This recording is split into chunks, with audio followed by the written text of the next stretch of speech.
मुंबई महानगरपालिकेच्या निवडणुकीसाठी महायुती एकत्र लढणार आहे। चंद्रशेखर बावनकुळे यांनी विश्वास व्यक्त केला की महायुती 51% मतं मिळवून विजय मिळवेल।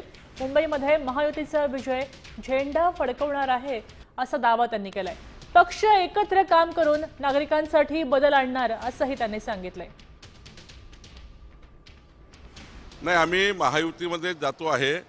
आमचे नेते देवेंद्र फडणवीस जी, रवींद्र चव्हाण जी, आशिष शेलार जी, अमित साटम जी, आम्ही सर्व नेते त्या ठिकाणी बसून माननीय एकनाथजी, माननीय अजित पवार जी आणि आम्ही एकत्र बसून मुंबई महानगरपालिकेमध्ये महायुती त्या ठिकाणी लढणार आहे। हे मात्र खरं आहे की आम्ही 51% मतं घेऊन 2/3 बहुमत घेऊन मुंबई महानगरपालिकेमध्ये महायुती निवडून येईल।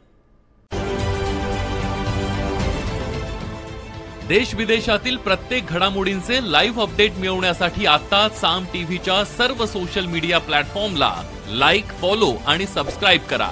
तसंच सर्व नोटिफिकेशनसाठी बेल आयकॉन प्रेस करायला विसरू नका।